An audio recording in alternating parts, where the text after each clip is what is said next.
Now we have Melanie with us. Hello, Melanie. Hi, Chrissy. How are you, my I'm darling? fine, thank you. How are you? I'm well, thank you. So nice of you and brave of you to come on the show and talk about what you went through, because you went through quite a tough time, didn't you? Can you tell us about it? I did. I had a mental breakdown and ended up in a psychiatric hospital for 3 months about 2 years ago now. And what led up to it was stress with running my own business and all the stress that was involved with that, and working 24/7. Like 24/7. Yeah, I literally worked 24/7 for 2 years. Not enough sleep? No, I wasn't sleeping. I wasn't eating. Chris was talking about earlier, wasn't all it? the things Chris said, I didn't do. Wow. Just in pursuit of making a success of my business. What business was it? I had an art gallery, and I had 11 staff, and I managed 200 artists. And 200? Yeah. With 11 staff? Yeah. Oh, that's quite a lot of work. It was a lot of work, and I realised that I needed to take the business model online because the recession hit and it made it very difficult. The costs were spiralling. I was taking no wage and working 20+ hours a day. But were you realising that something was going wrong, or within yourself? Within myself, I was ignoring it. I was just living Right. off coffee, cigarettes, and adrenaline, really, and wine. And but I just kept going. Developed a website so we could launch online, relinquish the centre, and then things started to fall apart. I'd begun to have panic attacks, get very shaky, get very teary. What was it you were afraid of, though? It wasn't really. You wasn't actually afraid of anything? No, it was just that. I just had a complete breakdown, really. I wasn't afraid of anything. I wanted the business to be a success. I wanted to get it online, and I achieved that. But when that happened, and I kind of should have then been enjoying the next phase of my business, it was like my mind had just broken, and I was just panic attacks? Started with panic attacks, being very tearful, not eating, not being able to sleep. Wow. And I got diagnosed with depression from the doctor and sent away with antidepressants and told to rest. Did you rest? I couldn't rest. I was constantly, my heart was constantly beating. Even at home, I wasn't working. I couldn't work.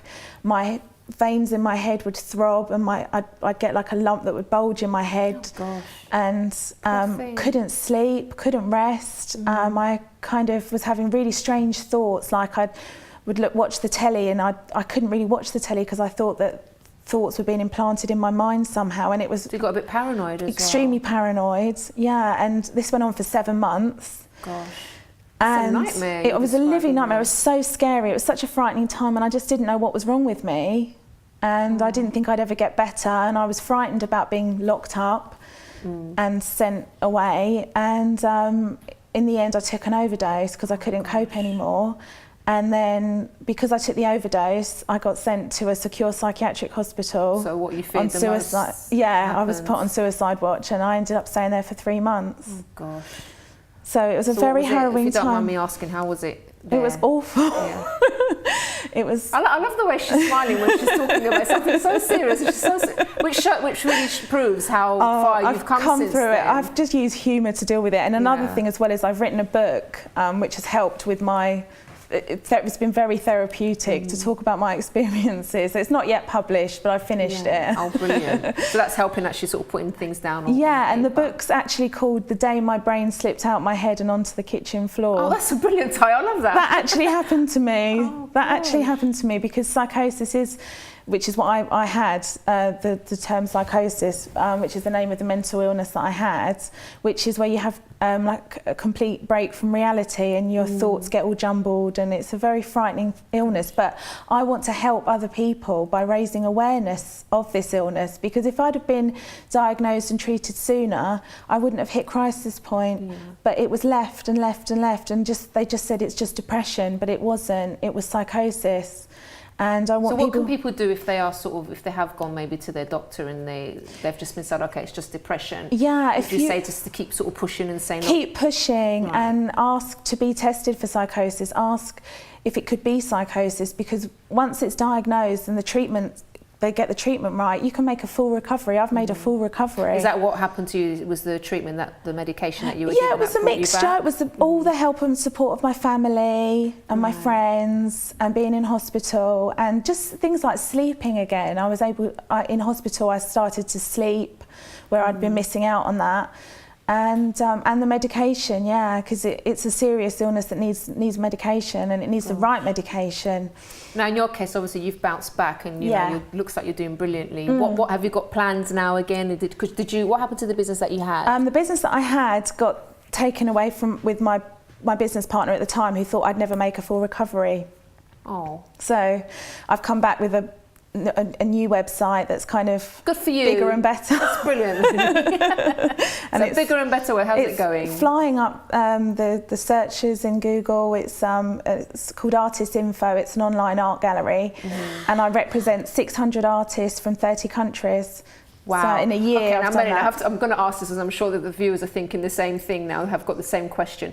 How are you going to ensure that you don't get into that cycle of working late, not eating properly, not sleeping properly? My mental health is paramount now, and I take such good care of it, and nothing is worth that. In what way? Like, can you give some tips to our viewers what you do? I cut off in the evenings, I rest and I relax, I take lots of time out with my friends and family, and I've learnt to work smarter, not harder. Now, how are you doing that though? Because obviously now you've got even more clients. Yeah, but it's all online. How do you do it? I love the fact that my business is online. I can work from home. It's so liberating. Yeah. Rather than having the actual art centre where you're hanging work and you're running around the actual gallery. I love working online. It's liberating. And what do you do in your spare time now that you've got spare time? I like shopping. For you should. I like shopping, photography, you deserve it. And I paint as well. I do a bit of art when I can. Oh, yeah. Brilliant. So you see, it is possible to make. You can make a full recovery. So if someone's kind of like, I would just say there's two danger points with psychosis if it's not treated early.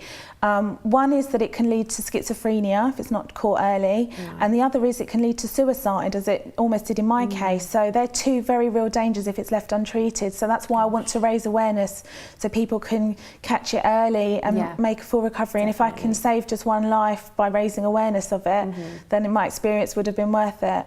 In terms of because I know you said you've got a family network around you and very, they're very supportive. What do you think family members can actually do? Like if they see, for example, someone that was in a similar situation as you were before, that's really working so hard, and they're starting to see signs that something's not right. What do you think? It's very difficult. It's so difficult because my family tried to say to me. Did they? I just think you've just got to just point them in the direction of literature and programs like this, interviews like this, to say, look, just watch this, see what can happen. Yeah. And it's not worth risking your mental health for. Definitely not. Because at the end of the day, life is about having a balance, isn't it? Yeah, it's about having a balance. Because, for example, if you're too much of a party person, you don't do anything, obviously your finances are going to suffer because you need money to live. So there's a balance. You need to work, but also make sure you have your relaxation time, your time with your family. It's so important. It really is. And then you're just happy all around. Yeah. Happy today? Very. Oh, you're lucky. I love her smile. She's so sweet. Melanie, it's been such a pleasure speaking to you. Thank you. You too. And thanks. Good luck with everything that you're going to be doing. Thank you. Brilliant. Thanks, Chrissy. Okay.